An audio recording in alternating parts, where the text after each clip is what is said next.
Open this meeting with the Pledge of Allegiance. I pledge allegiance to the flag of the United States of America and to the republic for which it stands, one nation, under God, indivisible, with liberty and justice for all.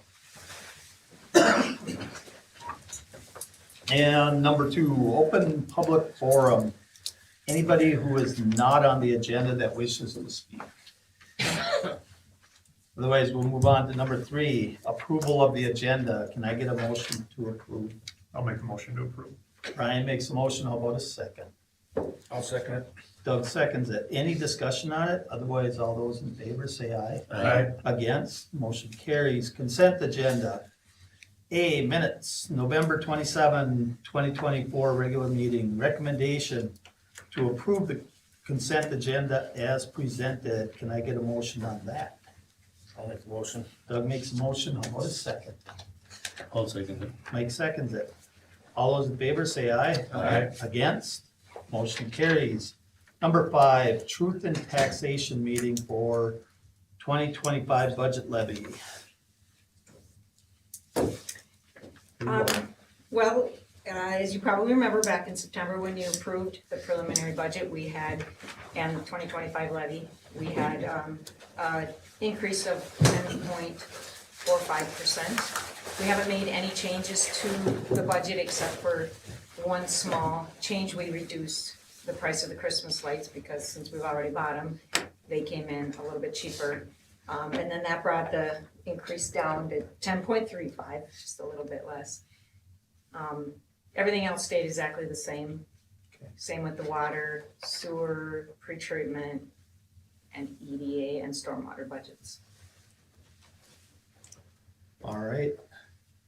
I'll go to letter B, public comments.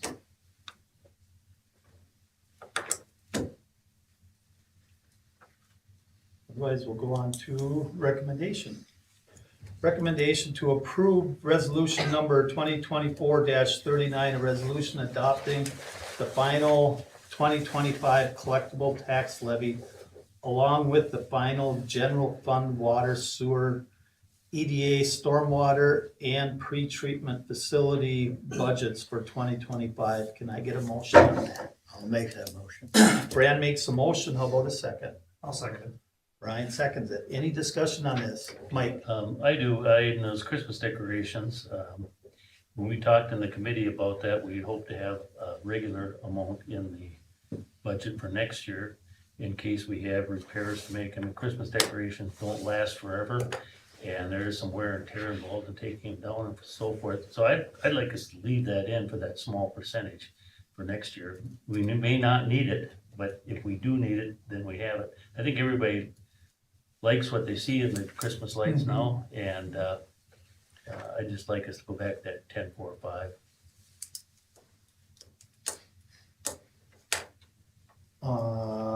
We have a motion on the floor ready for what we've got. Can we amend that motion? Sure. I think you gotta call for a second first, though. Yeah. You gotta get a. There was a second. I did second. Okay. Yeah, there was a Ryan did the motion and a I did the second. motion. I'll make a motion to amend it to put that Christmas decoration money back into I the. think Brand has to make the motion, Oh. or has to make the amendment, if he would like. Do you want me to pull off my motion? No, you'd have to amend your motion to make it 10 point, what was it, 4.5? 4.5, 10.45 on the budget, and leave the Christmas light. and leave the Christmas budget in there.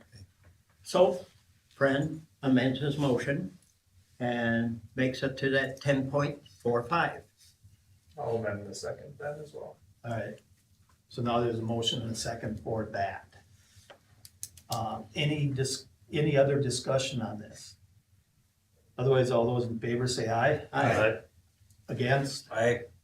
All right, roll call. Fran, Aye. Doug, No. Mike, Aye. Aye. and I'm an aye. Motion carries. All right, number 6, Ryland Sable, presentation on Lookout Park project. Hi, Ryland. Aye. was one of the hard workers. Yes, one of them. I have two of them here with me today. Yes, I see that.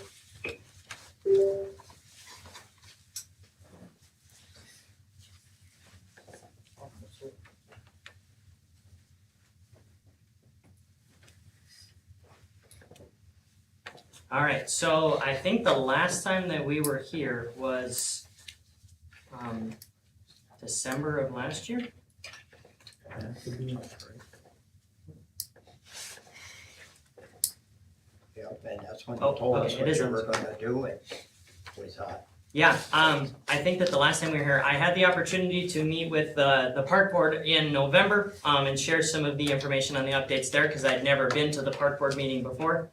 So that was kind of nice. One of the things that I covered at the park board meeting was that in 1997, Lookout Park became eligible for listing on the National Register of Historic Places, which means that it fit the category, it fit all of the qualities, it fit several quality standards to be listed on the National Register of Historic Places. But after it was eligible, nothing was ever done to continue to keep Lookout Park at the condition it was meant to be at.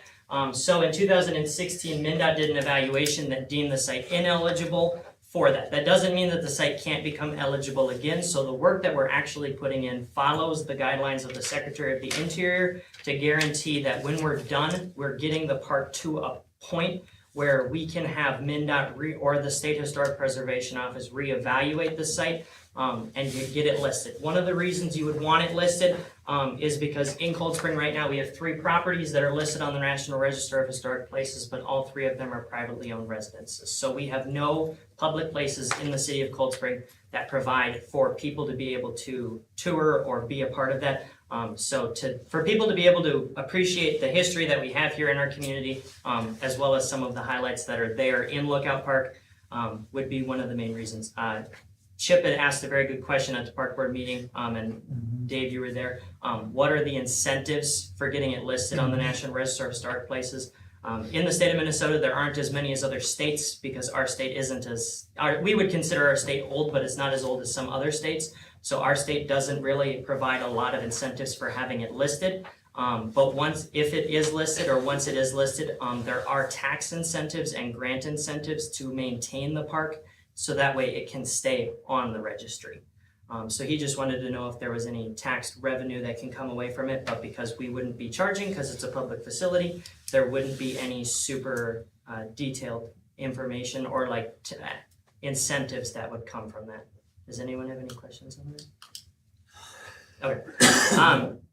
So moving on, we started with, when we took a look at starting this project, we took a look at some of the things that were a part of your guys' 2040 comprehensive plan, which included that the strengths were the Sauk River, the parks, and that we had opportunities for those recreational things, and that the weaknesses were the parks needing improvement. Obviously, this project is solving one of those issues, so that's kind of where we hit the spot on that. And I can see where this park can be an increased opportunity for tourism because it is a historic site in our community. You only get one Lookout Park in Cold Spring, and it can draw people to the site. And one of the biggest threats that you guys had listed on that comprehensive plan was that the environment. Being that that's a public site and that sits on the floodplain, it guarantees that if that site floods, it's not going to flood a residential area because it is a protected site. I kind of chuckled when looking at the 2040 comprehensive plan because when asked for public comment on the plan, somebody had said, Cold Spring has fascinating history, some interesting architecture, and outstanding natural resources tucked along the Sauk River. And I kind of chuckled because they didn't mention the park by name, but you can see the dam down there with the promenade that's now built, and Lookout Park that sits on it. I included here next a picture of the trail map. So that is the walking trail map that's included in the site. I don't know, all of you may not have seen that before. We included it in the original plan for when we got approval to do the project. But that is where we are at right now. So if you see that 23 bisects both sides of Lookout Park, at this point, what is called the north site with the ponds on that side is the site that we've primarily been focusing on. And we're at the 80% mark where we are 80% done with cutting away all of the buckthorn and then taking out all of the things. And I'll have Bryn cover a little bit more and then Elena after quick.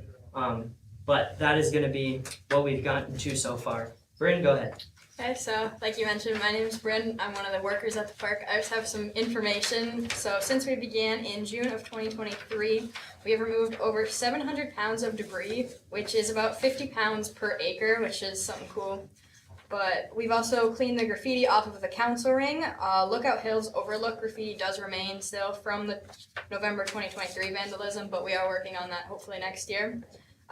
Several of the historic features have been rehabilitated, opening up the walking trail system. The small pond has been restored, stepping stone trail crossings, securing the foundation of the large dam, and lining the stream between the ponds with rocks. Our toughest challenge has been the buckthorn, where our control and management program has now been implemented. We've got some social medias that we'll list up there. So we just, National FFA just did a story on it. So for those of you who don't know, we have a Facebook account for the park that's been following the project. So we had the National FFA organization, because of one of the grants that we got, posted an article about it. So that's something that they were able to highlight. And then one of our Facebook posts was able to reach 10,771 accounts. So it's been a good thing to be able to have that and kind of use that as a way to share the project. Yeah, and then over 100 individuals have volunteered to support this project, as well as our ag classes students that came out to learn about the natural and cultural resources of the park. $600 in donations from local businesses. See, he now says $800 now. And then I'll give it to you to talk about the signs. Yeah, so we recently had Schweeder Chevrolet of Cold Spring is actually going to be sponsoring the signs that will be placed in the park. That was part of the plan that was proposed to the city council. That will include a site map so people can know where they're going to be walking, the short history of the park. That'll also cover a portion of the project that was done to rehabilitate the site. So kind of exciting is that we've gotten to a point where we're drawing from the community, and they reached out to us about a donation. So that's been kind of exciting. A few last things. $4,800 awarded in grant funds. Our volunteer hours are about 983. And then with a total economic impact of $41,092.73. So when you take $800 plus $4,800 with 983 hours volunteered times 36.31, that means that the economic impact so far of our project has been $41,000. So that's the contribution that these kids are making to the community, especially members, volunteers, which is pretty cool to see. On top of the fact that I just wanted to point out that Wakefield Township just announced their update of Sportsman's Park. They are paying $600 per acre annually to take care of buckthorn, and the city of Cold Spring is getting high school and middle school students to do it for free through the service project. So it's kind of awesome to see them doing that. I know that during the park board meeting, they had asked about like why those students keep showing up, because we were working in November, we were working in June. So we've been working through all of those conditions, but just trying to take that site back. And I have some before and after pictures of when we began the project. This is going to be the trail crossing at Lookout Park. So you step across the stones and follow the trail back into the woods. One of them, obviously, you can see was July, and the other one was 1 year later in July. It's kind of been a cool opportunity to have these students be a part of taking care of that natural resource.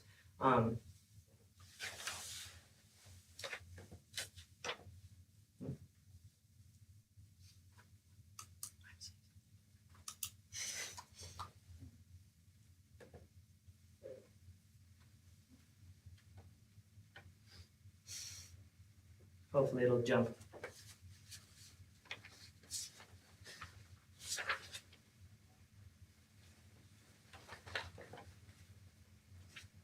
Chris, am I doing something goofy with it? I think so. Okay. I don't know what's happening. Anyway, so beyond that, thank you, Chris, for updating the city's website. During the park board meeting, we had talked about how Lookout Park wasn't listed on the city's website, and now it is. It covers a short history of the site and then also the project that's going on, so that way people can see that. And then beyond that, we also had kind of talked about closing the gates during the winter just for people's safety. Because the site is so close to the river and it's fairly steep terrain, we had talked about the opportunity to maybe treat that like MnDOT treats their site the same way, is having those gates closed during the winter. And then just like the appreciation of the police department policing the parking lots, because they had said that a lot of the activity that was going on out there was that was causing some destruction to the park, was happening more at night, and then talked about putting garbage cans in the park so that way it seems more like a park that the city is maintaining and taking part in. That's all that I have. Brittany, you want to talk further? Yep.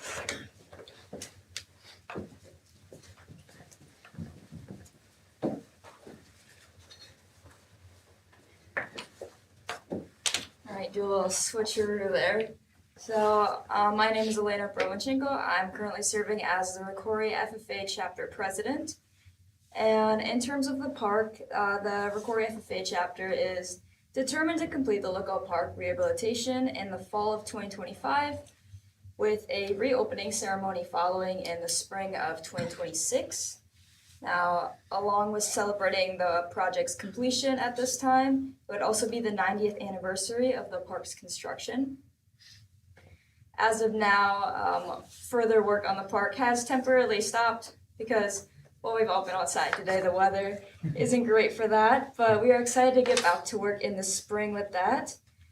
This project is really important to the chapter just because the community has done so much for us in supporting us and the members throughout the past couple of years that this is our way of showing our appreciation for that support from the community members by giving back this piece of Cold Springs past. And while we are working on this park, we prioritize preserving the natural resources in the area. So we have been removing invasive species, cleaning up the bank of the Sauk River, allowing for the water to run freely through the park, unobstructed by anything, uncovering the granite bluffs throughout the park. And then a big goal of this is restoring the park to its former glory, which includes the native vegetation in the area. So by removing these invasive species, we're allowing that to grow back in, which will take time, but it's definitely an improvement.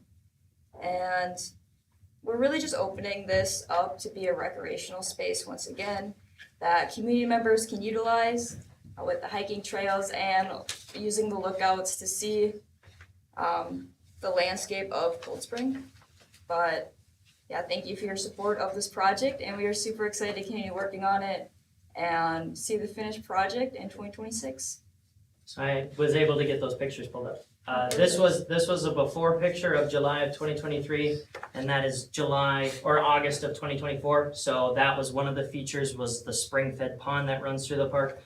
So that is one of the springs that the town got its name after, and that was why they built the park this way, was so that way people would be able to see these open springs that run through it that create two ponds that then flows into the Sauk River. And then this is this September or this August, following what we did last summer within the park. So you can kind of see some of that native vegetation start to come back. And it really starts to be a feature that's really, really beautiful to have out there. And then that is this fall following another removal of buckthorn into the park. So it's really starting to come together. But once again, it's taking a lot of work. I thought it was going to take 6 months. It's going to take 3 summers. And it's because I underestimated how bad an invasive species can get. And we have the Minnesota Department of Natural Resources here, and they're probably nodding their heads understanding the work that we're going through. Even though it's 14.5 acres, when you let buckthorn run rampant, it will run rampant. So we learned our lesson by undertaking such a project, but these kids they haven't been deterred yet. We schedule dates and they keep showing up, so that is fantastic. And I appreciate the City Council's support in continuing to have supported the project from the beginning. So do you guys have any questions for us? Camping, for rough-in camping? The park isn't designed for that, and it's just because there's no outlets. Because if that was the case, then we need to provide public accommodations like a bathroom or a restroom, and that's not something that Lookout Park has. So. Okay. Mm-hmm. Anybody else got anything for them? Thank you. Great job. Good Yeah. job. Great Thank job. you. Thank you very much. Thank you.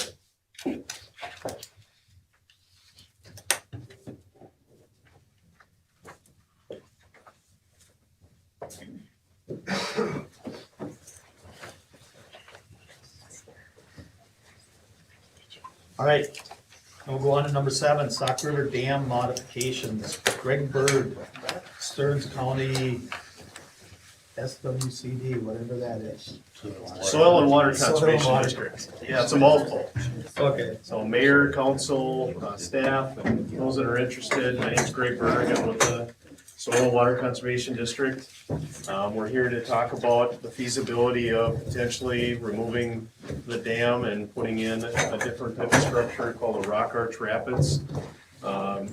This was first brought to our attention when the Lake Association, the Sauk River Chain of Lakes, had some interest in some modifications to the dam. And so in working at this type of level, a lot of times there needs to be a local partner, and that's where we come in and want to be a local partner in the project if it's feasible. And also we have the support of the Lake Association and would like the support of the city council. So we have some two of the stream ecology staff here tonight, Neil Huggerud and Amanda Hillman Roberts, and I'll let them kind of talk about some of the technicalities and some examples and some showcasing of things that have been done in the state that you can see and ask questions about while we go or at the end of any one of us. So go ahead. All right, well, I'm Neil Huggerud. I work out of the Fergus Falls office, but I'm a statewide employee of Minnesota DNR. I work for the River Ecology Unit, which is in the EWR division, or Ecological and Water Resources Division. We work on dam removals, dam modifications, and stream restoration projects statewide. And Amanda Hillman Roberts, I do the science portion, getting the projects to construction and then shepherding through construction. She's on the funding end, the prioritization, and coordinating the meetings that it takes to get to a final project, which are a lot in many cases. So I just got a short presentation talking about Rock Arch Rapids and just generically, and at the end I'll end with the dam itself and some possibilities, ideas at this point, and then talking about what a feasibility study might need to address to do a project at that dam. So with that, I'll start here. So just to get started, kind of get an idea of dams. We have the United States in the corner here with, I think it says 91,000 dams. It's all over the place because not all dams are registered in the national dam inventory. There's many small dams that are just, a foot or two high that aren't registered anywhere. So there's many more dams than that across the US. But in Minnesota itself, there's 900 plus dams that are several feet tall and 330 plus dams that are over 20 feet tall. So we have quite a few dams in Minnesota, and they were built for various reasons. Water supply, lake level control, mills, power generation, recreation, flood retention projects, and flood diversion projects, just to name a few. So the concerns with dams, many of the structures have outlived their lifespan. Typically, they were designed for a 50-year lifespan. Many of those are well past that. If you paid attention in the news lately this year, we had a number of years ago, Willow River, the top one is the failed dam that we addressed a few years ago. And then most recently, the Rapidan Dam that had the embankment failure this summer. That's about, on average, we have one of those major failures in the state every 3 years, but it's kind of been increasing as we've had these larger rain events through time. Another issue with dams is that hydraulic roller, and these low head dams, especially the shorter ones, people don't understand how dangerous they can be. They can get that churning effect motion, and somebody kayaks or canoes too close to the edge, or boater gets too close to the edge, it sucks them in. That water is aerated and rotating backwards and can pull somebody in, and they cannot get out. You can't even float because that water is aerated so much. So there's been many unfortunate drownings at a lot of these low head dams. Fish passage, that's a big issue with the Minnesota DNR. On average, that first barrier can knock out almost 36% of the native species in a watershed. So in many cases, we're interested in modifying or removing that barrier so that we can reconnect our fish to an entire watershed. Fish have a lot of life history needs where they need to move to different areas as they move from larval fish to an adult fish. So, and also to avoid things like drought in the upper headwater streams. If they're blocked from going back up by a dam, they can't get back up into those headwater streams if they go dry. Or move downstream in some cases, depending on how the dam is situated. And maintenance increases as the dams get older. You have abutments failing, you have repairs that need to be done. And then water quality issues. Dams disrupt this water sediment transport in a river. So rivers carry water, both water and sediment downstream. When you have a dam, it slows it up, tends to let that sediment out. It accumulates behind the dam. That can, over time, release nutrients. And then that clean water that runs over the top picks up sediment below the dam and erodes the area below the dam as it picks up new sediment to take downstream. So we have three main strategies that we use in the DNR for reconnecting rivers. I mean, the most obvious one, dam removal, where we take out the entire dam. That corrects most all the problems with the dam, but many cases we can't do that. So we use a tool called rock arch rapids that either gets rid of part of the height or goes to the full height of the dam and it just steps it down in a series of rock stair steps or weirs, rock weir stair steps. And then the last option that we use when we can't get anything else, sometimes we've used a bypass fishway. The dam stays in place, but you have a small engineered stream around which at least provides fish passage. So today I'm just going to talk about rock arch rapids, and the advantages to these is that the full width is available for fish passage. It's not just a small stream going around a dam. The full width is available for passage. Gets rid of that hydraulic roller by stepping the height down. It provides high gradient habitat for the fish that use those areas for spawning and feeding. And then if they're designed with in the weirs, you can dip the weirs down a bit in the center and get kayaking and canoeing through the structure. But they do have a practical limit in size. So, I mean, the bigger height that you address, the more rock you're gonna need, the more weirs you're gonna need, the more length you're gonna need. So at a certain point, it becomes cost prohibitive. Also, you have to design to the biggest flood that it's gonna take without flooding out. So if it floods out, the water runs over the top. If it doesn't flood out, those boulders and the rock matrix have to be big enough that they don't move downstream in that big flow. So that's the practical limits. So this is just the overall rock arch concept. This was originally created by Luther Odland, my predecessor. He's since retired, and I'm in his current position now. But this is the design. You have the dam still on the front edge here, in this base that runs at a 3% slope. And in that base, every 0.6 of a foot of drop, you put a rock weir. So all those arches, this is the plan view on top, and that's the profile on the bottom. And then there's pools in between, and that's to provide fish passage. So the fish are going over each one of those weirs, resting in the pool. Fish are very good at bursting through areas of high velocity, but not for very long. They can't do it long distances, most of our fish. And we'll talk about that a little further in the presentation. Also, this stability-wise, this is not only arched like it is in plan view, it's also arched in cross-section, so it pushes all the energy to the center of the rapids. That can direct flows downstream. and keep all the energy in the pools and not have erosion on the side slopes, because we are dropping a significant amount of height on most of these structures.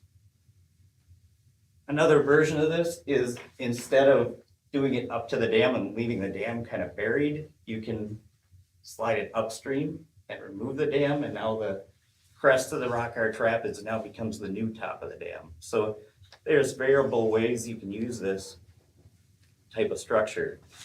And here's an example. This is the city of Pelican Rapids that recently completed one in their town. But throughout the years developing this project, we had many different alternatives. We had to work around all the different city infrastructure issues. They had a park they were working around, so we had to slide it up and down. Depending on that, they also had their main street right below this on the Pelican River. So you can see we have alternative A farther up to the reservoir, B was a little bit farther down, C was kind of in between, and then the final design kind of got in between all those. We had to work around their sidewalks, where they wanted their fishing pier placed, the walking bridge that they had added on, and then they also had some storm sewers that had to be accommodated for. This is the type of construction that we do. We typically do this in the wintertime, especially in a city situation, because the ground is frozen and you don't do as much damage to the surrounding area. Also, the advantages is flows tend to be low at this time of year, so it's a steady flow.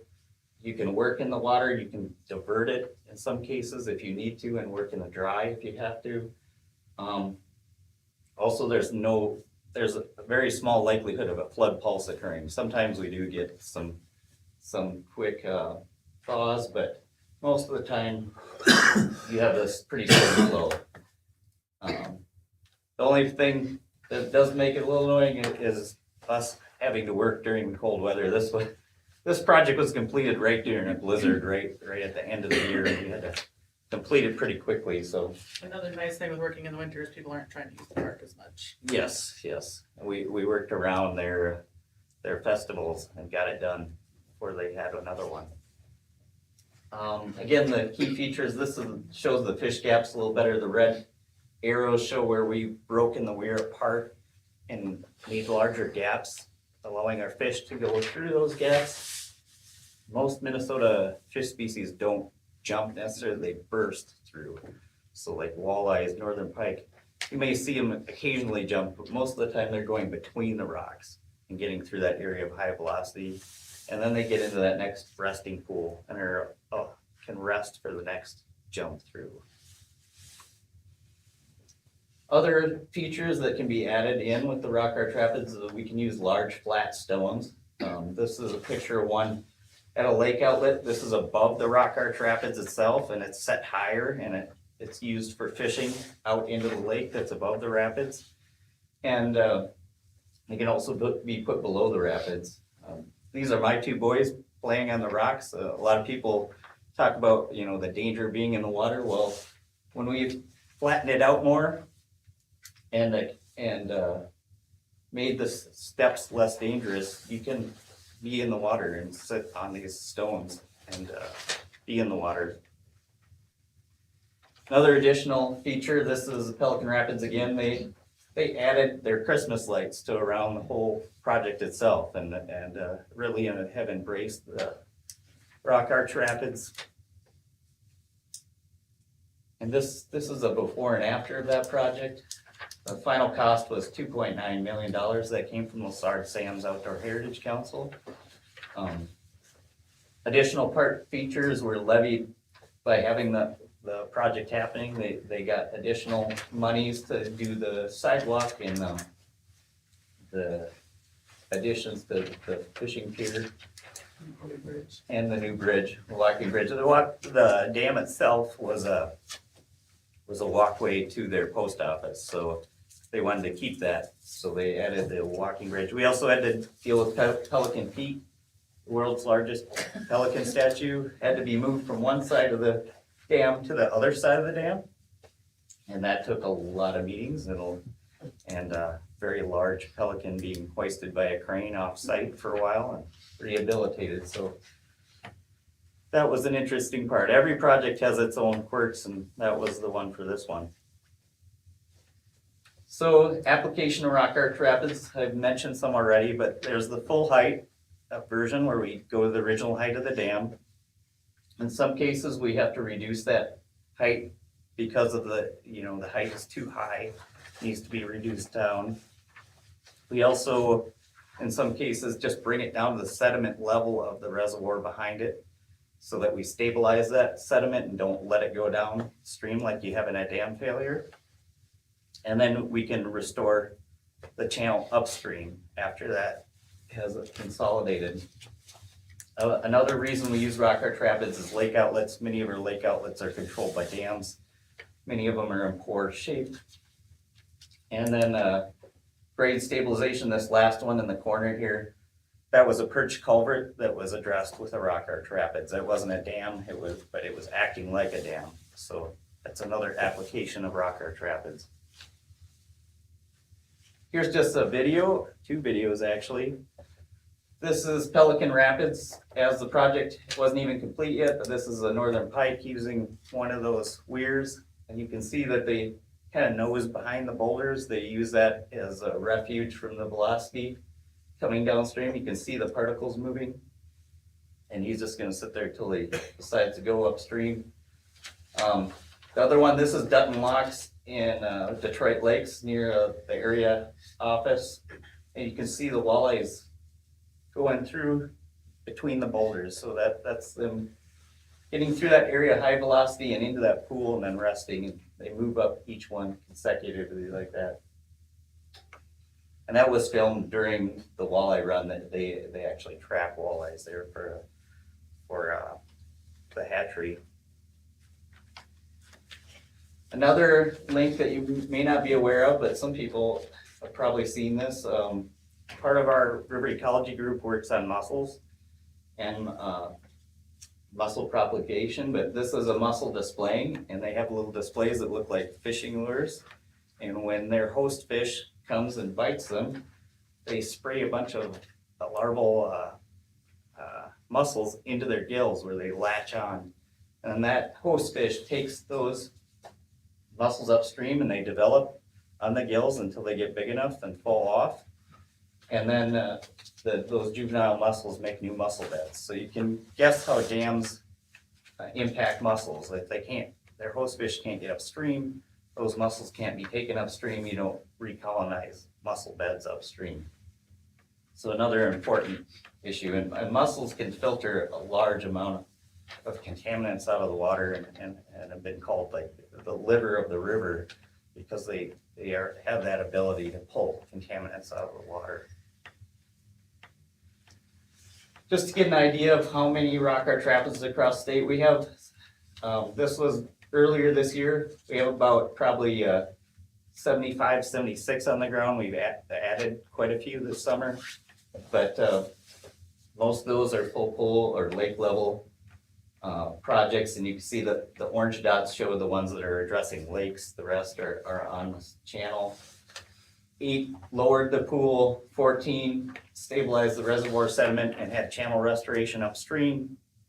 And the earliest one was built in 1994 in the city of Fergus Falls, and where our office happens to be. The largest one was just completed this last year on Drayton.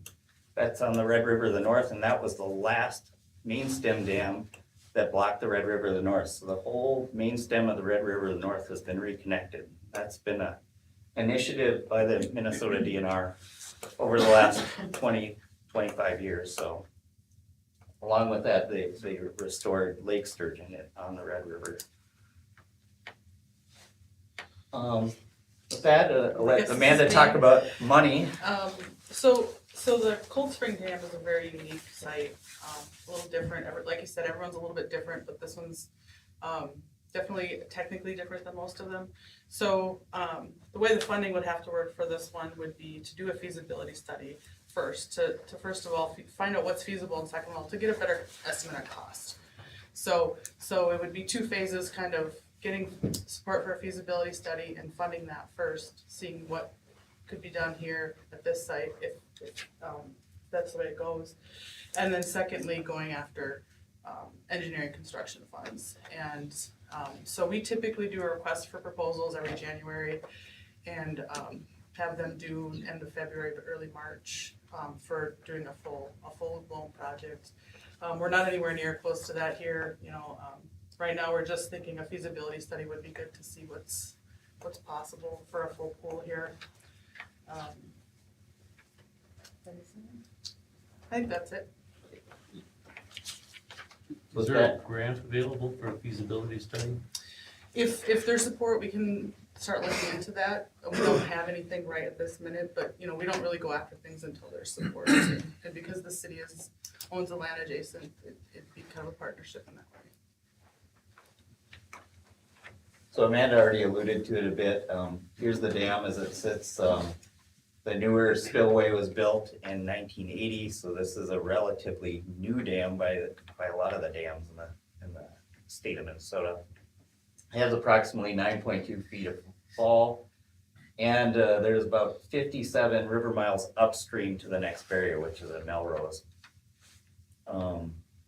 It was last reviewed by dam safety, I think in 2025, but or 2022.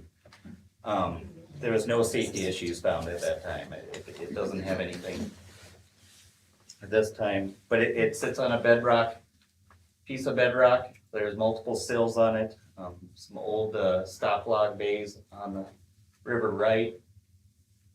You also have two bridges immediately downstream, so that kind of limits how far you can go downstream of the dam in that first version I showed of the Rock Rapids.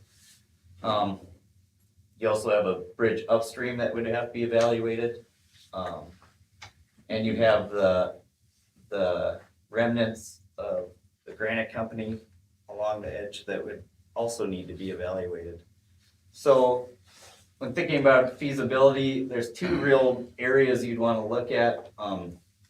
You have the dam itself, the area around the dam, you know, the small piece towards the bridge, and then upstream. So more than likely you'd want to look upstream. We don't know where bedrock is, where you get to bedrock, so that would be one of the things you'd want to look at.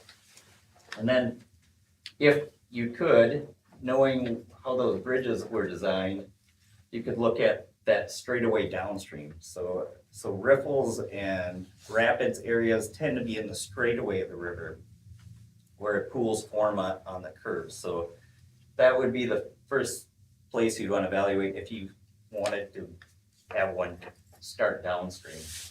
And it could be a combination of both. So that's why Amanda said it's a little different than a lot of the ones, but everyone's been different that we worked on. But some of the feasibility alternatives would have to be scoped and looked at. And certainly if we went this direction, we would help get that scoping down so that that cost wouldn't be so large that they're looking at every possible alternative. We would scope it down to areas that make sense to look at. So when this is completed, does that affect the lake levels upstream, downstream? It would have to have a hydraulic model, but typically when you're doing a full height one, you don't change anything from what the current state is, unless there's evidence for addressing something like it's not handling the floods or something like that. But yes, a lot of hydraulic modeling would have to be done to make sure things stayed similar, didn't get any worse. Who owns the dam now? The state of Minnesota does. State of Minnesota. Yes. When you talk the bridge upstream, are you talking the one on 49? I'm guessing you're talking the one on 49. Yeah, the 23 and 23, and there's a second one. the 49. second one would be County Road 2, wouldn't it? No, Main Street, 49. So Main yes, Street, 23. this, yes. These two bridges here There's- limit the There's downstream. two bridges there, and then, that's then So that, it's nothing on the one on 49. You wouldn't go that far down. No. Okay. Yeah. So, What does the feasibility study usually cost? Some of them are 20,000 up to 80, and this one probably would be on the high end. yeah, I would guess higher on this one. Yeah. Depending on how much bathymetry type work you would need to know, how, can you get that ramp upstream and not hit bedrock? We don't wanna place rock on top of the bedrock because you have the potential slippage occurring. I'm curious, with the rock arch design, we experienced some flooding in the last, 5 years. And one year we had maybe 28, 30 inches of ice. And I don't know anything about dams, but my perception is that ice sheet kind of act like a plug right at the weir. And so my question is, would you expect the same sort of behavior from the rock arch and that you would still have that sheet of ice, but what ended up happening was that the flow would start north, and then we would have flowage, and then it would come and it would hit that cork, and then the water level just increased, and we saw, you could see it documented in the St. Martin gauge. We saw 5 feet elevation change from beginning to end for a couple of years in a row. So I'm curious if the rock arch would do anything different with ice and on a big ice here, or It depends on where it collected. I mean, it does help push debris and things to the center because of those arches. Now, in this case, we have a piece of bedrock and how that hung up on that, could be a little different depending on, but you still have to contain the rock arch rapids, so it has to be contained in an area to make that crest. And if you were upstream of it, you could have the potential of carrying it through better. Potential, that all have to be evaluated. Yeah. Yeah, we had, my first discussions with this dam was back in August of 23. And then we had another Zoom meeting in October. And I was just wondering how we got from those discussions regarding flood mitigation and who owned what to this, and how did it get from there to here? And I heard nothing about it. I mean, how did we talk about flood mitigation and putting gates on a dam to the rock arch process? I think that just, I think Greg pulled us in just to show an option of what can be done here. It's, there's not a project, it's not happening yet, but it's just, this is what we've done around the state, it's an option for the site. So I think just bringing information to the group here. I can answer that a little bit more. So I was involved in the discussions when the Lake Association brought that forward that you were involved in. And so part of that, the DNR wrote a response and said that we're not gonna make a modification with gates and some of that type of thing, which I think you saw. Yep. I was like, well, there's an opportunity here to look at a different option that might be able to alleviate some of the concerns, not all of the concerns, because we're still gonna have flooding. But it might help with some of that, and let's see if we can look at a different option and a feasibility of it, which these guys are getting at, and see if that might be a better way to handle this. So you can blame me if you want to. I mean, I'm really. looking for blame, I'm trying to get from the October 23 to here. That's where it happened. It was a big gap, I just, yeah. It takes a trying while figure to it get here, and we talked to the Lake Association to make sure that they were okay with the concept before we even move forward, because obviously we can't lower the lakes or drain the lakes, because that would make a lot of property owners not very happy. And so to get to that point, it takes some time to get on board with everything, so. Yeah, go, you. Yeah, so in that vein, if you're doing a feasibility study and going out for a request for proposals, could it be included in there that part of the feasibility is to determine that it's not lowering the lake levels in the lakes upstream? That would definitely be part of it. I mean, because it is the outlet for those lakes, it would have to be part of Okay, that I just, determination. But usually those have a mandated level that has to be retained. Okay, I'm just So trying to understand. it's part of the modeling. Mike, Can you put that picture up of the existing dam? One of the things that concerns me is safety. Many times I have seen kids playing on that concrete part where if they fell into the river, they'd die. We have no mechanism to keep kids off of that. And, I see adults up there too, but it's different with adults in a way. But when you see 5 and 6-year-old kids playing on that concrete extended, that's a safety problem in my mind. So I think your suggestion would correct that.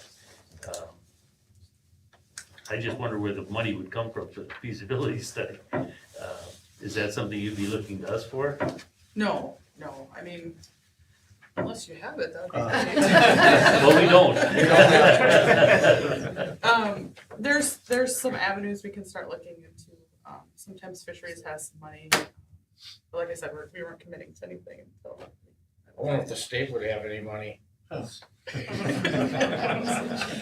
tricky part They got a is, short-term surplus. the tricky part is. For what, a week? Is nobody wants to fund feasibility without the benefits of the project. Like, it's not for sure the project. Like, if we say, we're gonna do something here, we can pay for engineering to do a project and then do the project, but because we don't know the technical feasibility of the site, Well, could you do an RFP for feasibility studies? no.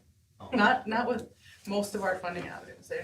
Nobody wants to fund just a study, I they mean, could wanna. you put the feasibility study out on RFPs?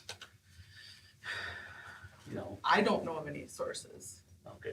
but, yeah. Well, That's- maybe like I your said, that's engineer- not. so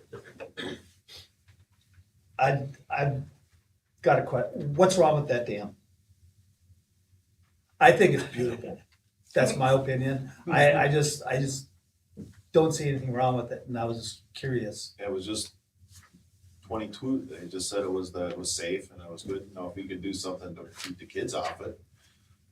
Dam still seems to be functioning, and I have a question about the Orinoco project that you guys did, that was one of them. Yep.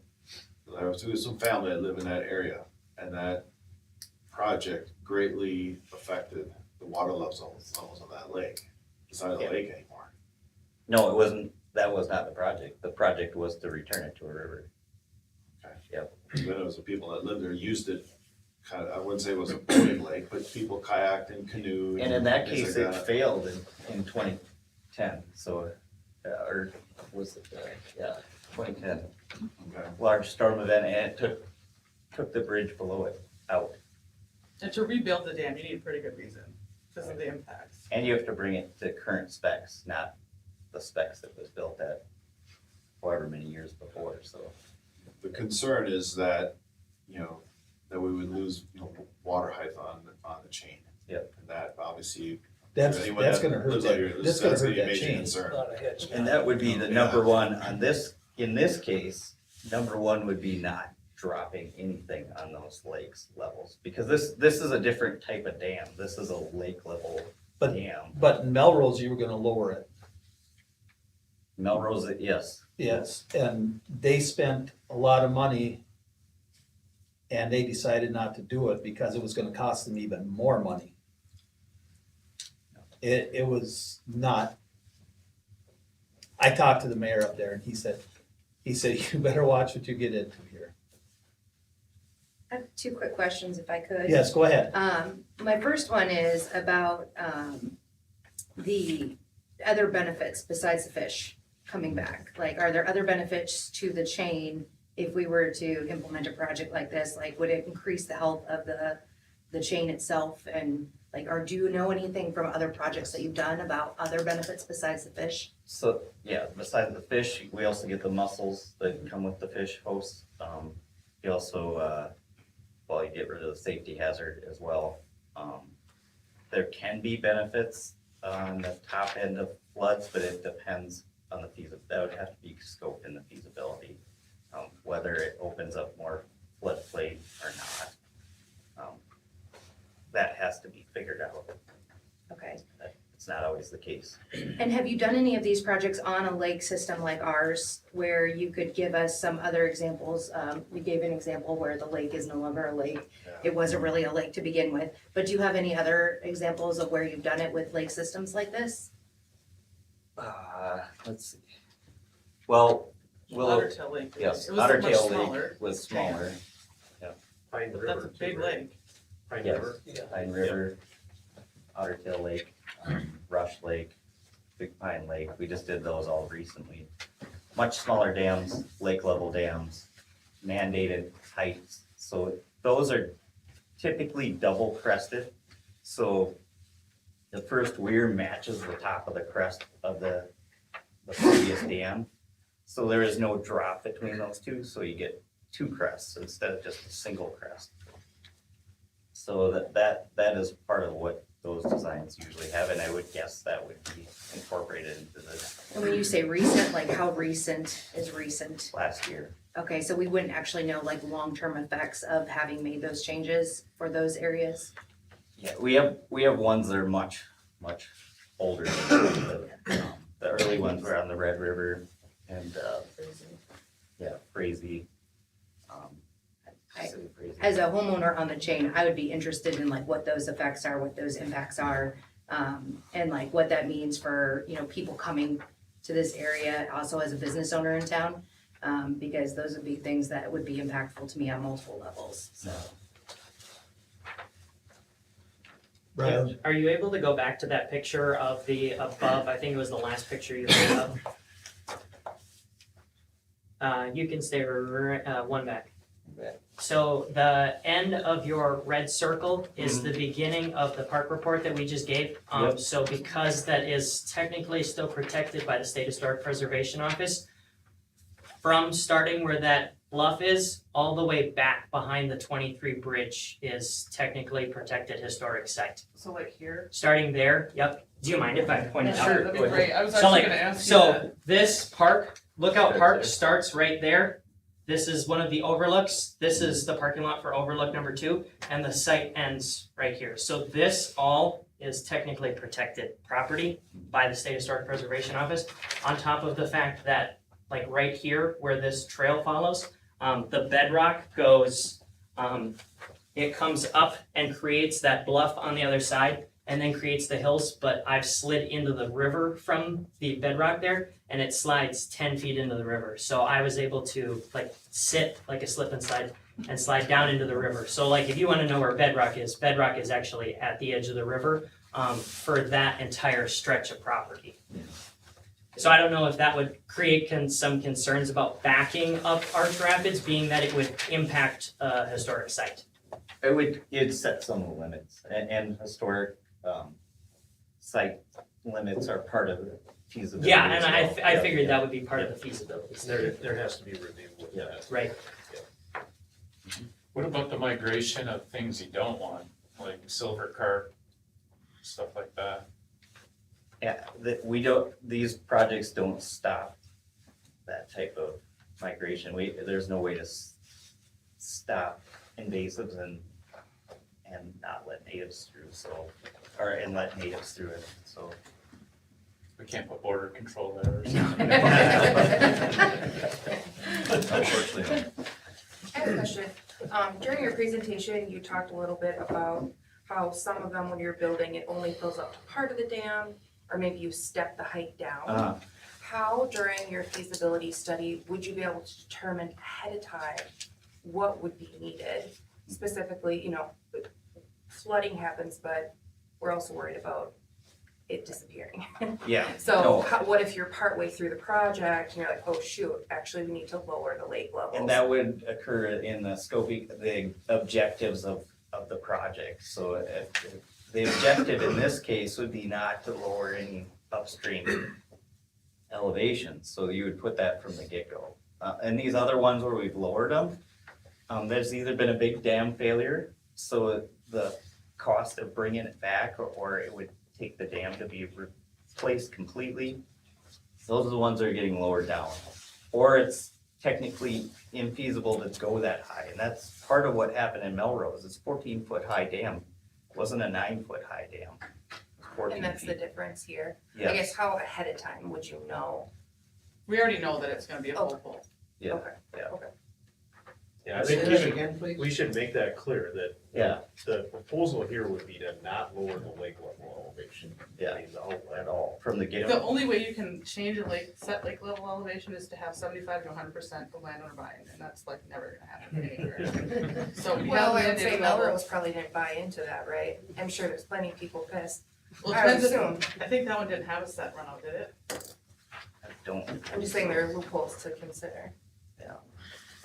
Will this dam system do anything to improve a situation where you do have a heavy rain or you got a big snow melt? Is it a better system than what the current dam situation is? that is more dictated by the valley that the river runs through, not necessarily the runout dam. Because That has to be evaluated. with that walk bridge that goes through, that was a railroad bridge. The water in the spring a lot of times gets to that level of that. How is that rock gonna stay where you put it? Once With it's that- flooding. with that type of, Yeah. Once it's flooding out, the weirs underneath are not experiencing as much velocity anymore. So if it's the ones that are underneath it would be those top weirs that would take all that. And they have to be sized accordingly to take that type of flow. And that's part of the calculations involved in building a rock arch rapid. So the base rock that the boulders sit in have to be big enough that they don't move in that flow. So that's what I was talking about. The feasibility will determine if you can do it even. If that rock gets so big, it's like 4-foot rock, it has to sit in, then it's not a site that you you're gonna can have do a rock arch rapid. You're gonna have 4-foot rock to hold that water back in the spring. To what I've seen already. And the arch too, so each It's- rock is pushing on the rock behind it, so that helps stabilize it as well. Yes. Would the lake levels be affected during construction? They should, yeah, It depends on the design, yeah. right? well, the design would be the same height. So typically they set that top weir first, or the base rock all first, so that it holds the height, and put the first boulder weir in to hold it all, and then work downstream. So it would be the phasing of the contractor, then they'd have to make sure that stayed the same. Typically, when we do these, they put in a staff gauge above it so that we can see it every day and not, see if there's any leakage occurring at all. And that would have to be addressed immediately if it was any sort of drop. That wasn't a natural cause drop that was occurring throughout the system, so. Do I understand correctly that one of the design scenarios would have the existing dam remain in place and the weirs would be, the topography would be elevated to a more gradual descent And that- downstream? Yeah, that's typically how we like to do it. There's just, in this case, there's not much room below the dam to just make that the crest, because those bridges are right there. So you have to look at upstream options and then a downstream. And that downstream can only come up enough that it doesn't affect those bridges. So what kind of heights you can deal downstream are dictated by the design of those two bridges as well, so. I have a question. If, Right. if the dam would fail, who is responsible for fixing it and the damages that it would incur? FEMA sometimes steps in, but like I said, to rebuild the dam, you'd have to have a really good reason. It's not guaranteed that the dam would be rebuilt. Like in this particular case where a lake or chain of lakes would be drained, I would imagine something would have to be done.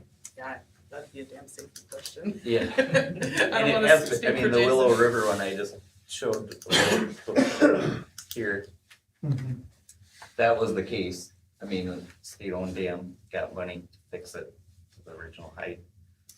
That doesn't always happen. I mean, it depends on the cost, so, And it was empty for a couple of years, right? yeah, yes, it was empty for quite But that's a while. state-owned dam. Yeah, so, Did I So hear you Jeff say? would pay for it, right? Sure. Yeah. I can guarantee that, yeah. That one for record. Yeah, I tell you what, well, I think they went over the funding sources that the state really Yeah. has. No, For that, but I like how you would just think I've got the control of that pocketbook. We do a lot of things a lot different than we currently. Yeah, and a reactive project after the fact of a dam failure is a much harder project than a proactive project, so. Did I hear you say that 50 years was the expected length of a dam? And so this is 44 years old. Yeah. So we're approaching that.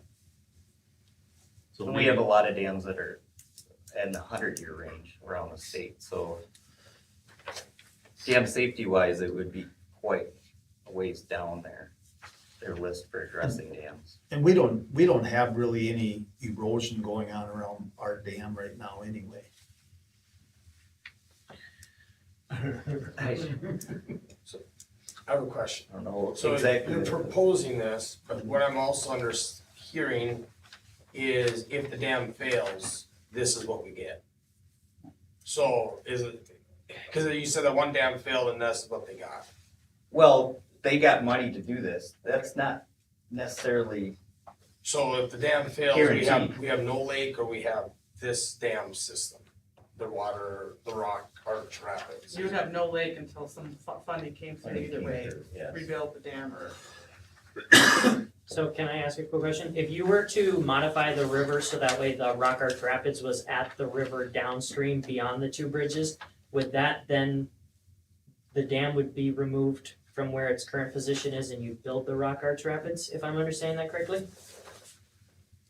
Depending on what those levels are. I'm probably asking a really complicated question. You're asking what the feasibility study should tell us. Yeah, that's fair. That was what you would have to dictate. Okay, that's part of the study, gotcha, okay, yeah. I will say, we're working on another project in a city and they wanted to split the rapids, so there's shore fishing, which is kind of cool. People like that, and then they also there is recreational opportunities too, to kayak this or, pass this that way too. So if you do the feasibility study, there's no commitment to go on beyond that, or is there? No, no. Well, so this is a DNR one dam, and maybe Greg can speak to this more too, but, we're looking for a partnership to move forward with this. So, Doug. would like the city support. So if I'm hearing you right, so if this dam would fail, there's no 100% guarantee that they're gonna do a rock or replace the dam. It could be like it's gone and they just don't do nothing. And the lakes dry up and they don't come in and do anything. That's a possibility. For at least a period of time. Like, we did a FEMA project on one dam that failed in the state park. And we did the project, we finished it failed, when did Blue Mountain fail? 2016, I think? We finished the project in 2019, we just got the money last year from FEMA. So everything was dry for over 3 years. But we went and got habitat money to put in a rock art rapids, otherwise it would have been. Otherwise it would have been longer. So it could be 4, 5, 6 years with these lakes dry. So this is all speculation until we get a feasibility study. And right, and Jason Boyle with dam safety would be the one to really get a hard firm, what would happen if this dam failed? Yeah. Well, I don't see the harm in doing a feasibility study, other than the fact who's gonna pay for the feasibility study. Maybe Jeff would help with that. So you're asking for, that would either come from Lessard, can you use Lessard Sam's money for this? They don't like to fund. So you'd either be doing a bonding project or you'd be, I don't even know if you can do it for a bonding project. You could probably try to bond for it, or you'd probably just try to appropriate the funds.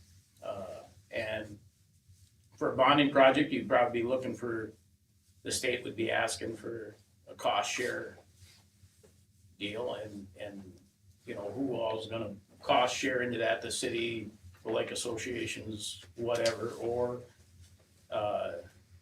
you're gonna just ask for direct funding and see what happens, I guess. How have other feasibility studies been funded?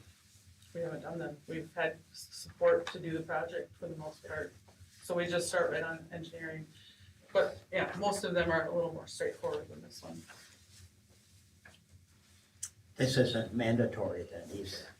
I mean, this isn't, you're not going to make us take the dam out either. So this is not No. mandatory. No. So we could just leave it and see what happens. But it seems like it would behoove us as a city to at least understand what would happen if the dam failed. Like, and understand whoever this individual is that you were talking about, like, to at least have that answer. Well, he said it's better to be proactive than Exactly. reactive. But I don't know if a feasibility study would tell you what would happen if a dam fails. They're just looking at No, not you. feasibility of Yes, putting this in and if it would work. if it would work and hopefully how much it would cost.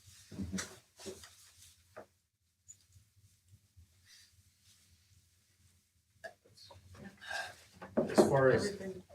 so maybe I could address like how it could work. What the DNR has looked at since we at the Soil and Water Conservation District have been involved in similar conservation or natural resource projects is the potential of us taking the lead, not without your support, but if we had your support. And then we could assist with trying to find the money to do the feasibility study. Because we're open to looking for those options and that's what we do every day. And, you know, there's things like one watershed, one plan money, there's different ways to try to maybe pull things together to try to see how we can come up with that. So, Right. So what would support look like? a letter of support saying that you're open to a feasibility study and look at the concept of this. Okay. But if you're not open to taking out the structure that, you know, Neil is showing there that exists right now, and Rock Arch Rapids, again, that maintains the lake level elevation, then we shouldn't do the feasibility study and have us spend the time on all of that.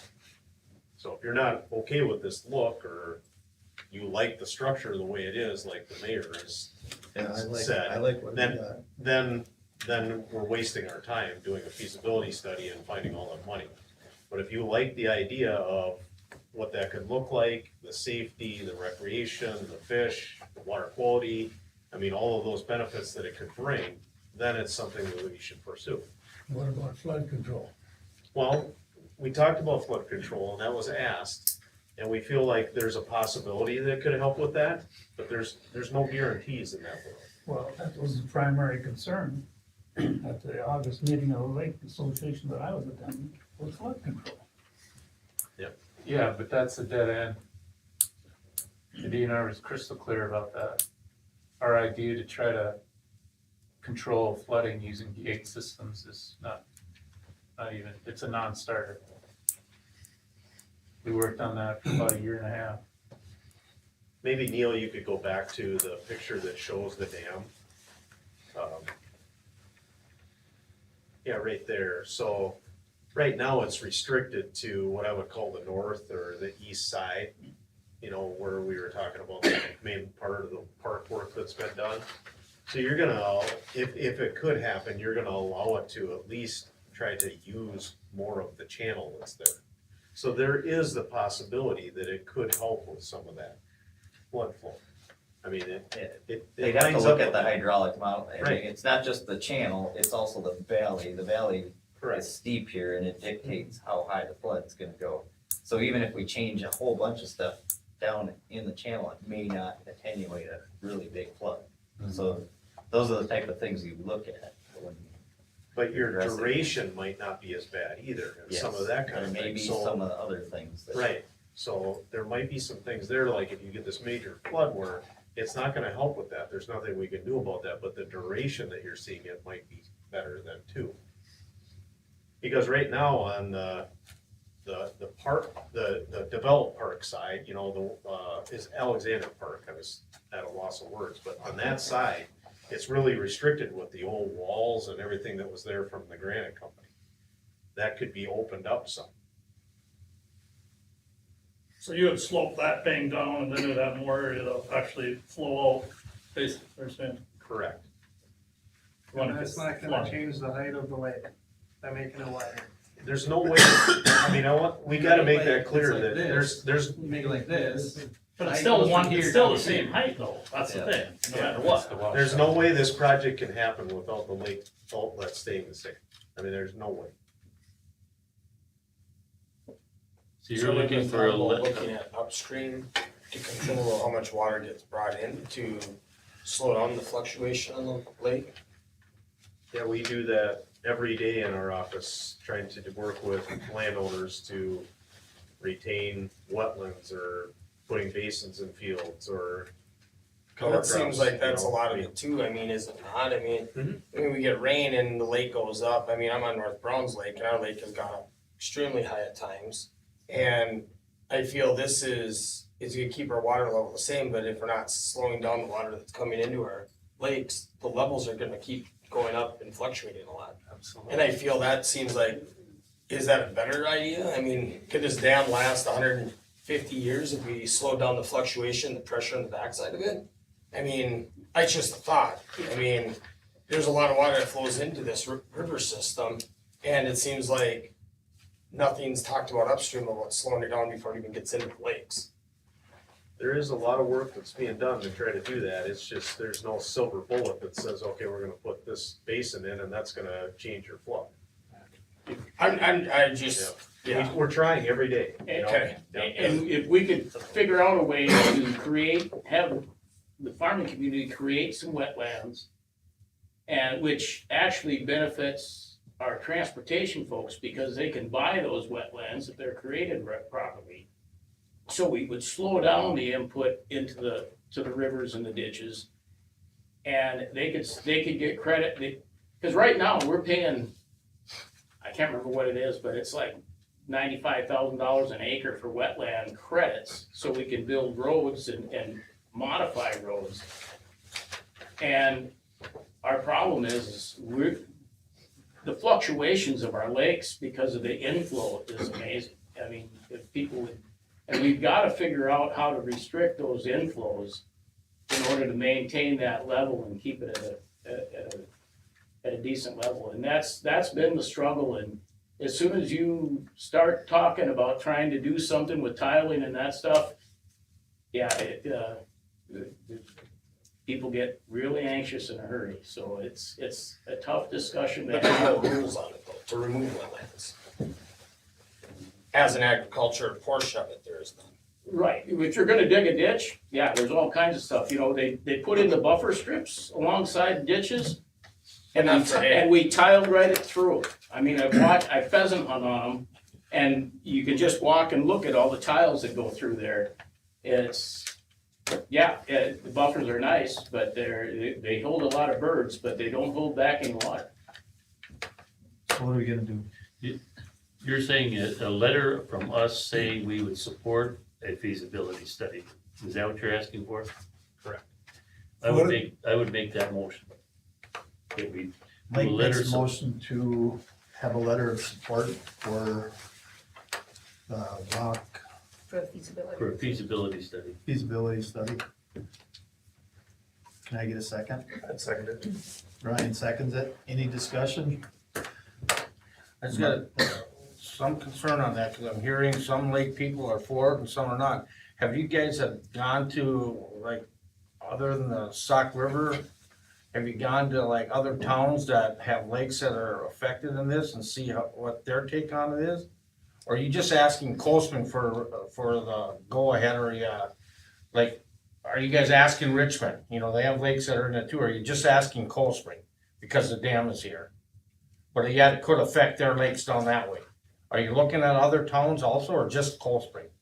Just Cold Spring, because the park and the land and the dam. But typically, part of developing these projects is having public outreach meetings, taking input, and incorporating as too much as feasibly possible. But, so we do, we could do something like that if it gets that far. For what it's worth, the Lake Association Board has already provided a letter in support of the feasibility study to Greg and the Saukwater, the Southern Water Conservation District. And is that taken into consideration, Browns Lake, Becker Lake? Is that all part of that, or? Technically, Browns is not part of the chain, but we represent the For 15 all the ones lakes. that are in the chain, okay, thank you.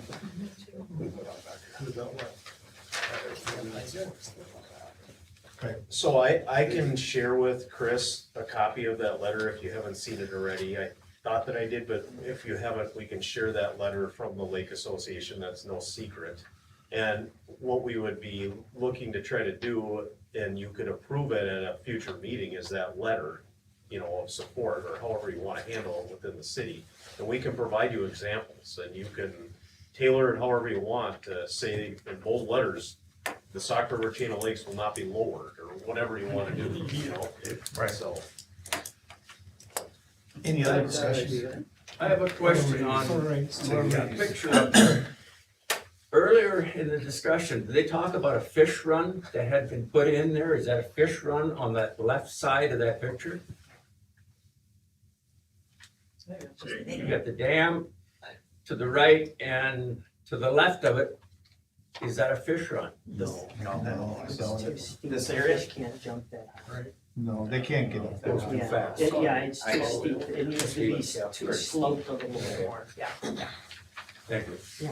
Okay, any other discussion up here? Otherwise, all those in favor say aye. Aye. Against, aye. Roll call. Fran? Brad? I, Aye. And I'm a no. Motion carries. Thank you for your time. Thank you for your time. Thank you. very much.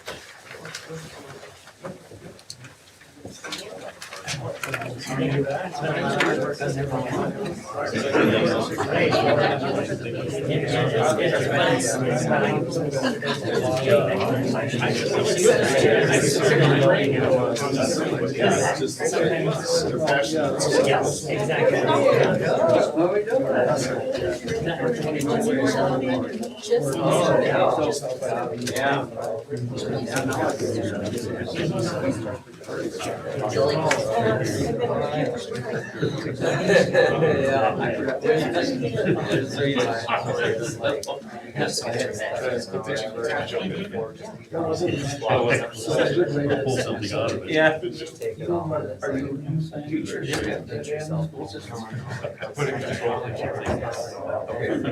All right, we're gonna continue with our meeting, so we gotta keep everybody quiet out here.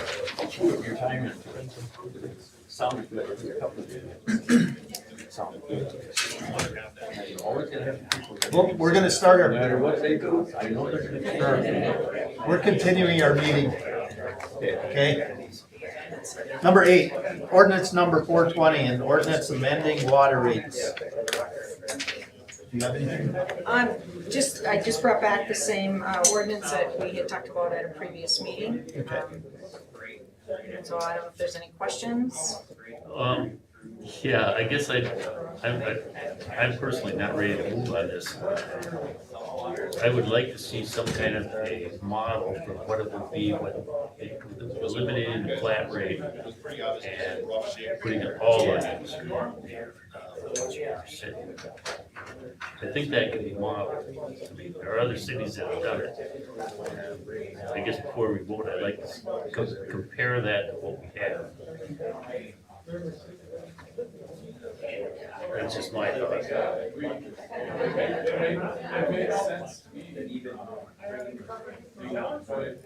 I'm gonna read the recommendation, right? Recommendation to approve ordinance number 420 and ordinance adjusting the water utility rates. Can I get a motion on it? Fran makes a motion, how about a second?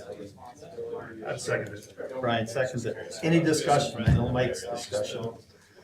Anybody else got a discussion on this? Ryan? I mean, I think it's something we probably look at throughout the year too. I mean, something if we really wanted to change it or change fundamentally how we're gonna charge people for that.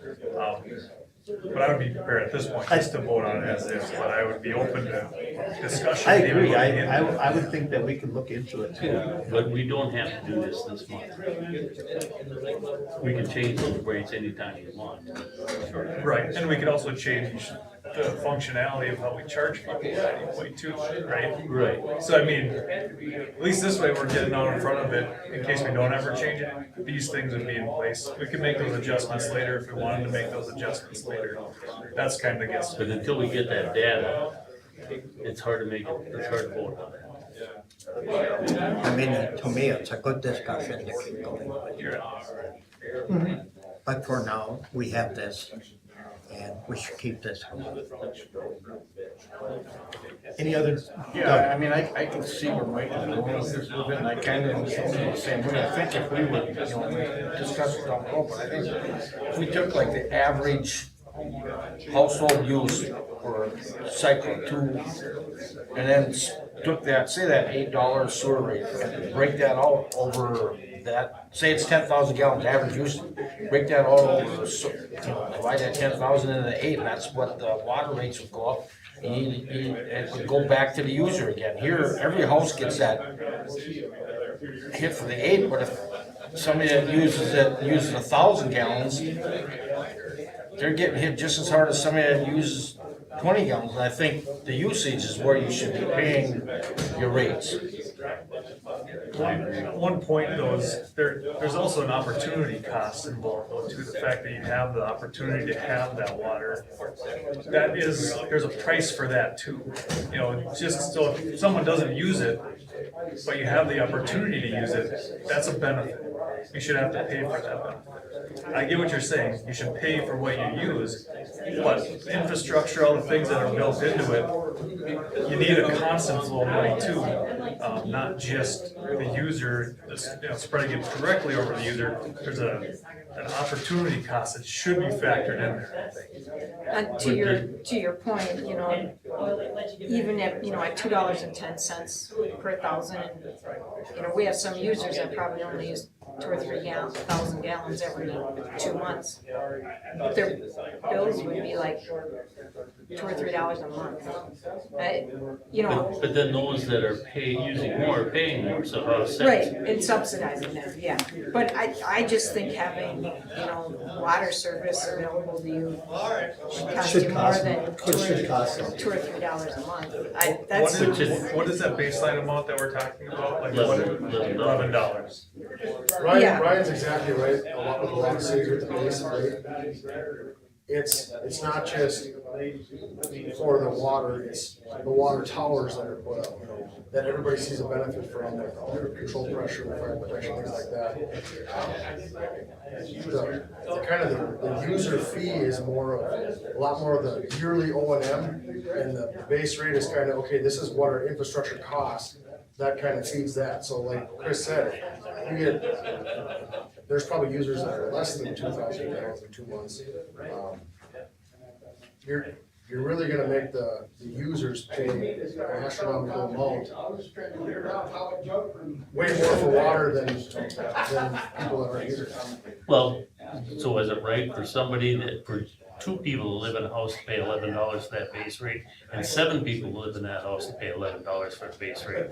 That isn't fair. Well, it's still, that's what I mean though, like the base rate is what that house gains. It doesn't matter if there's 1 person or 20, that house gains that pressurized system, the city water, and then the user rate is where the 7 people are gonna pay. 7 people are gonna pay more than the base rate at the end of the month. Yeah. Because they're gonna be using more You're water. using more water, right, but the base rate isn't, Is per household.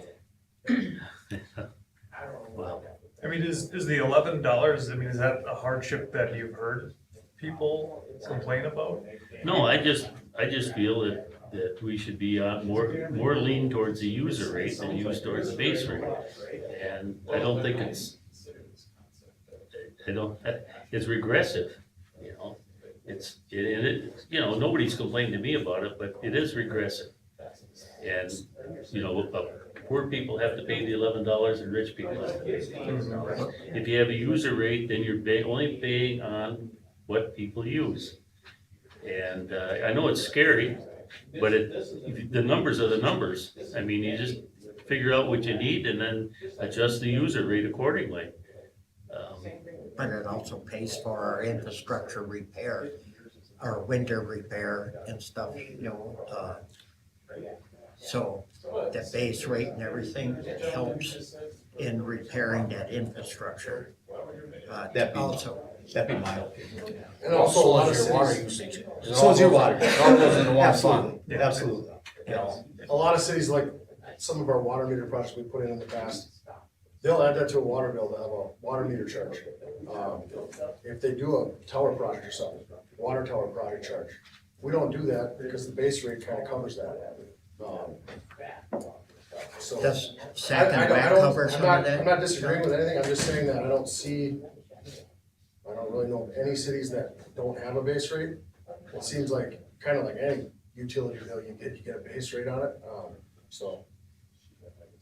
The biggest thing is you're setting yourself up for a chance of major fluctuation, you know, with people that do use a lot of water. If they're gonna start getting drilled to pay for it now, and all of a sudden they stop, now your revenue goes way down. You can't bank on something that fluctuates so much, where the base rate you can kind of bank on to set a revenue. okay, so now I have a question there. When you say that they're gonna stop, why are they gonna stop? Because of the cost? Then they maybe should be stopping now and not taxing the system so we don't have to build or drill another $2 million well. To say that, I mean, that statement doesn't jive with me, because if you're wasting water now, just because the cost goes up, you're gonna cut back, well, But it could be something. then you'd be cutting back now already. It isn't the cost that's gonna make them cut back. It could be something as simple as, you know, people that water their lawn. A lot of people love watering their lawn. Well, right now, maybe it doesn't financially make sense for them to drill a sand point. But if we increase the rates astronomically because we've got rid of that base rate that generated so much revenue, well, now they're gonna put in a sand point and their 50,000 gallons bi-monthly period is gone for the summer months. That's a lot of revenue that the city's gonna be losing if people start doing that, because it might make financial sense to drill that sand point. Things like that, you know. I mean, I'm not saying like people are just gonna stop using water, but they might try to get more efficient. And that's not a bad thing though. It could be though, I But it mean, could be. if it happens too much, like this is one of those weird double-edged sword deals, like, yeah, you wanna avoid it, but you don't wanna avoid it too much, cause then you don't have no revenue coming in, and then now we're gonna have to, you know, backfill that with levy money, or who knows, however, we're gonna have to pay for it. I think it's something we should probably look into. Probably this summer or something, and find out I just think it helps our unexpected things, Mhm. the things that happen. I'm going by 9th Avenue up there, 20 below, digging that up, you Yep. know. If there was no base money there for that, we would have to pay for that out of some other kind of fund. It would be the water fund. And doesn't this go into the water Yeah. fund? And the water usage, like Doug said, if you charge them, and it would probably end up being charged more for water usage, there would be a fund in there for stuff like that. $2 and to make that minimal, that isn't even worth talking about and discussing so much. Go to the grocery store, the water's cheap. I mean, for us, for them, yeah. It's not even worth dickering over, $2 is not even dickering over, so. Well, the other thing I'm concerned about are those people that buy water at the same rate that I pay and use it for a car wash, and they make money off our water. To me, those commercial operations like that they would pay more because it was more in the usage. So my water goes down and I get charged for it at the sewer, but Quick Trip car washes, and they're making money on that car wash, and so their rate should be higher in my mind. What is that commercial rate, Chris, versus the residential? It's the same, they just don't have the third tier. So, yeah, their rate's the same. That would be something I would I be thought- interested in seeing, I thought we had a commercial. if other municipalities charge a commercial rate that's higher than the residential rate. Cause I could totally follow where you're going with that one. I mean, So I agree, I mean, if you're making money off the water, it probably should be a little more of an expense to it. But we can't change that tonight. No, but we can definitely look into it, right? We can, yes, look into it, but already the way we're going into this, we can't change this in the next 10 minutes, no matter what, so. But we don't have to change it in the next 10 minutes. We don't have to decide it tonight. Well, the way the discussion is going with the water is gonna take all night anyway, because everybody's got a different idea about it. So that discussion won't last, 5 minutes of that discussion isn't going to last either.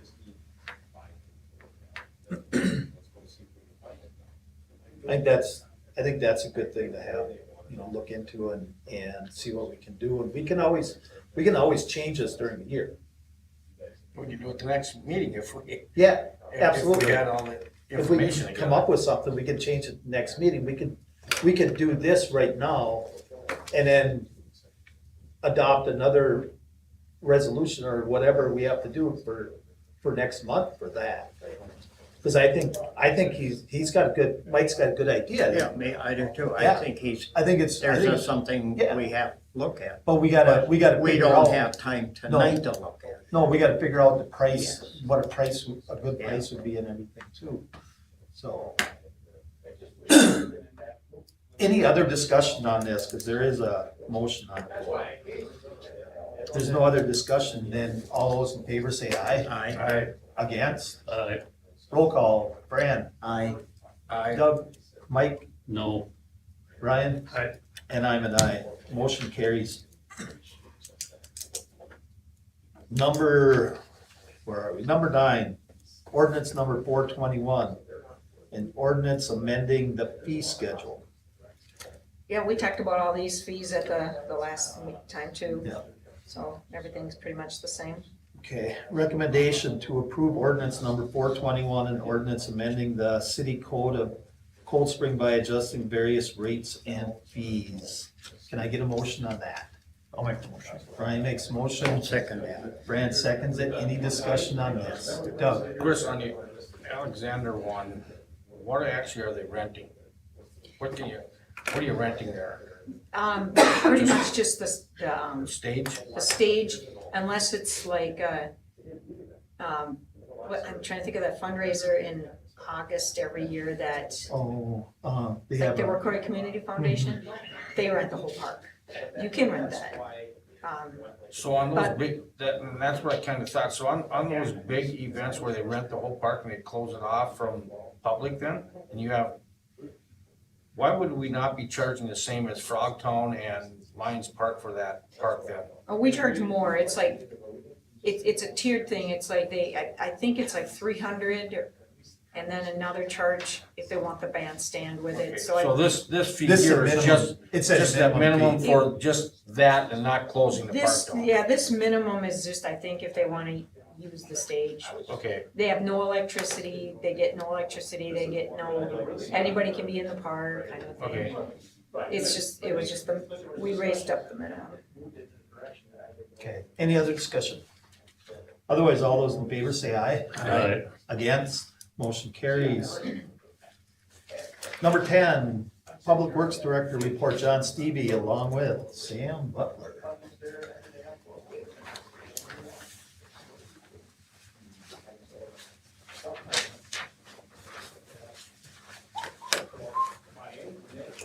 Good evening, Mr. Mayor and Council. Hi, John. No request tonight. Just some updates, the two major things that I'm pretty sure everybody in town is well aware of. The first one was Christmas lights, because got a lot of compliments on that, so. Yeah, they really got a lot on that. That was nice. Yeah.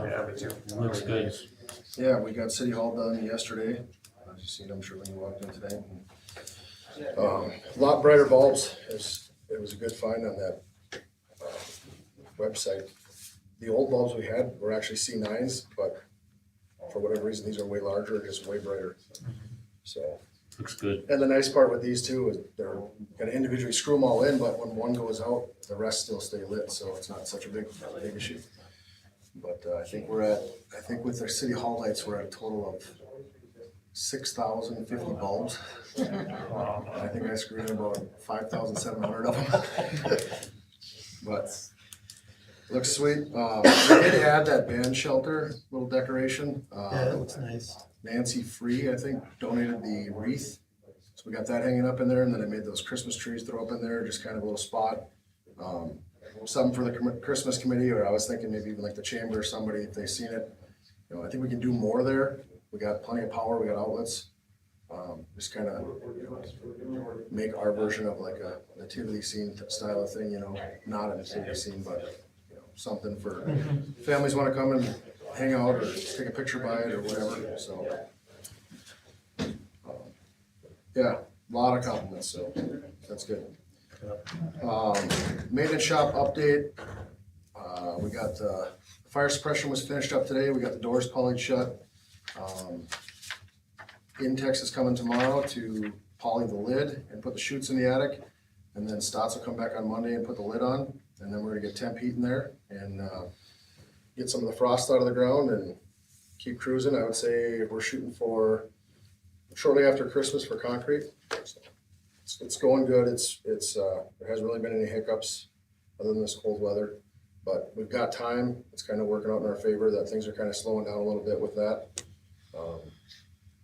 You know, and I would say we're probably still shooting for sometime in February where it'll be partially completed, and we won't move into it anyway in the middle of winter, but it'll give us time to build our workbenches and kind of get things situated. So it's turning out really nice. If you guys ever get down there to take a look at it.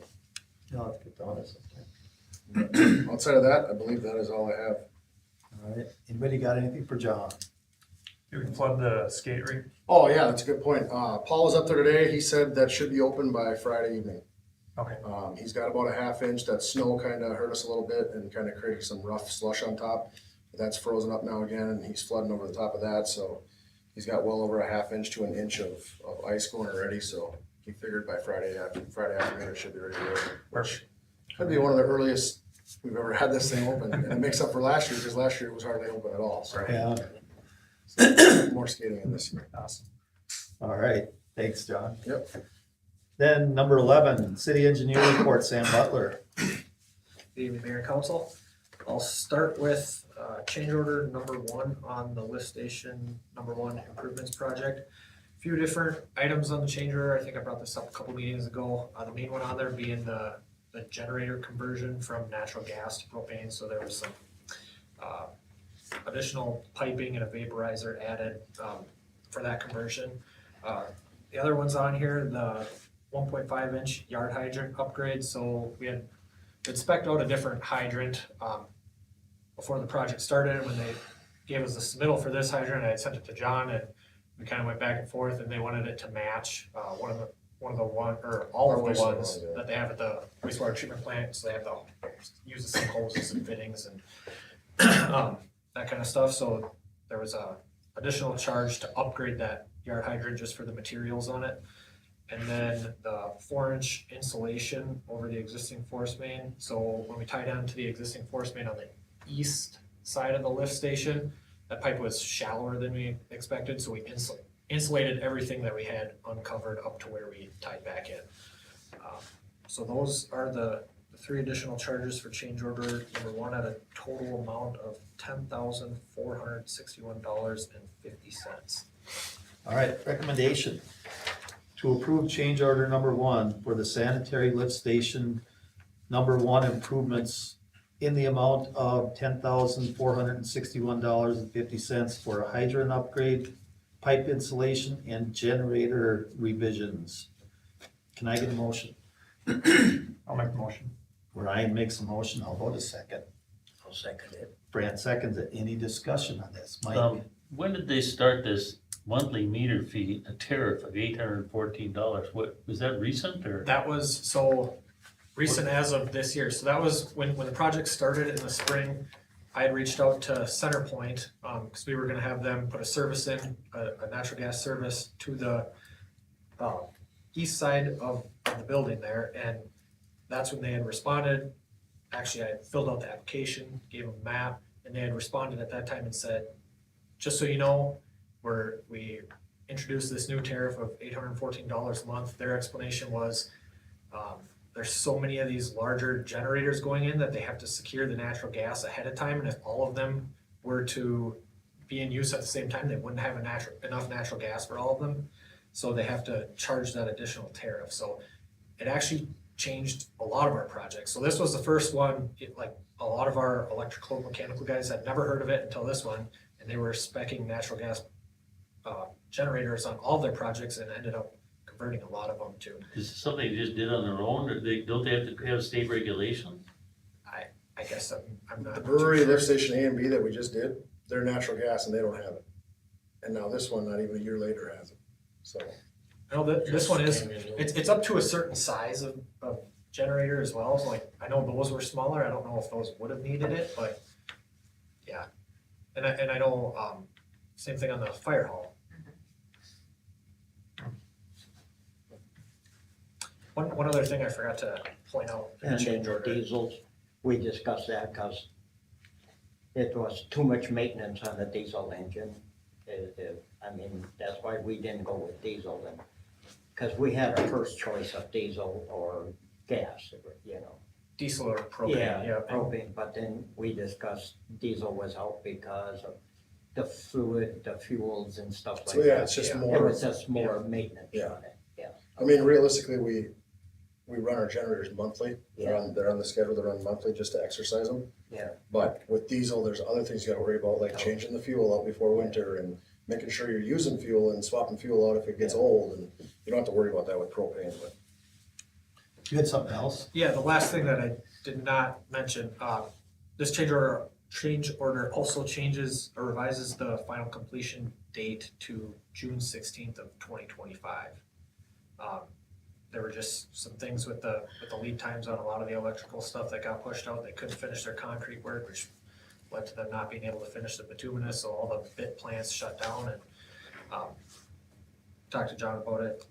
Doesn't sound like it's gonna be too big a deal, so they get in there right away in the spring and finish paving and finish all the concrete work.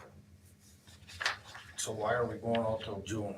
Why so late? So a lot of times, the bit plants will open up sooner, but in order to pave wear course, you need a temperature above 50. It seems like a lot of places don't start paving wear course until mid-May. I know we did a couple of them. I think we did the 23 project this year, mid-May.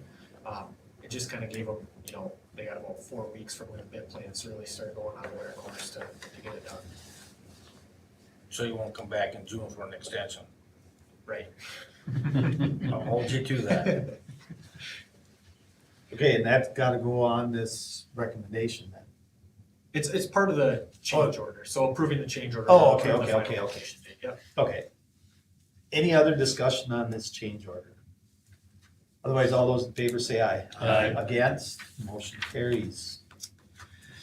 And then on to project updates. I'll start with the wastewater treatment facility, 30% design proposal. So we've been working hard on pulling things together, and we needed a little more time for some internal reviews and finishing things up in the actual proposal. We didn't wanna get it to you last minute, so we figured we'd push it to the next meeting. So we did notify Rockville that we'll be coming to the meeting on December 23rd. So that's a Monday, the Monday meeting, right? Yep. Let's see, water treatment plant backwash tank. 97% of the concrete work is done.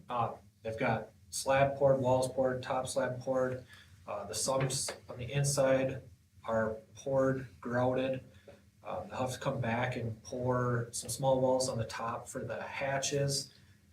All of the pipe work outside is completed, so the connections on the north side of the tank, the outlet on the south side of the tank is all completed. They just finished up some of the last of the concrete work today on the inside of the tank, so they'll be filling the test to leak test the tank starting tentatively tomorrow. So they'll fill it, monitor it kind of over the weekend into next week, and then the city will be able to start using it. So, and then next spring coming back to finish up electrical, put the control panel on, other miscellaneous items. Let's see, River Links wrapped up for the year. I've mentioned that one in the last few meetings. Lift station number 1 wrapped up for the year. Finished that up in the spring. And then the 2025 Main Street Surface Improvements Project.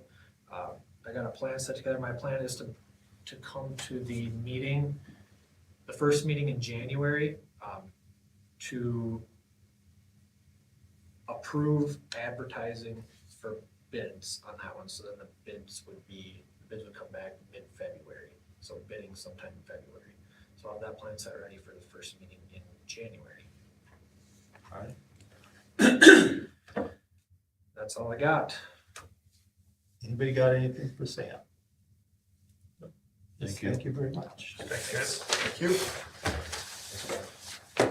And we'll go on to number 12, city administrator report. This docket. The first item I have is a couple of bids for doing the technology and security system work at the new fire station. This wasn't part of the stuff that Donlar had bid out because we wanted to keep the same companies that do all our security with this building. So got those proposals and came in well under what Donlar had budgeted, so. Recommendation to approve the proposals from Windall Technology for $4,793 and Safeguard Security for $33,496 to provide technology and security systems for the new fire station. Can I get a motion on that? I'll make that motion. Mike makes a motion, Brant seconds it. Any discussion on this? Otherwise, all those in favor say aye. Aye. Against, motion carries. Just a quick update on the fire hall construction. I just talked with Nate Bell this afternoon. He stopped in. So he said by Friday, they hope to start with the footings, and by next Friday, hope to be finished with them, and then they can start the next phase of that. As you probably all know, they blasted last Friday, so. Again. Yeah, it was a bigger job this time, but, so, yeah, things are finally moving. I know it looked for a while like it wasn't, but.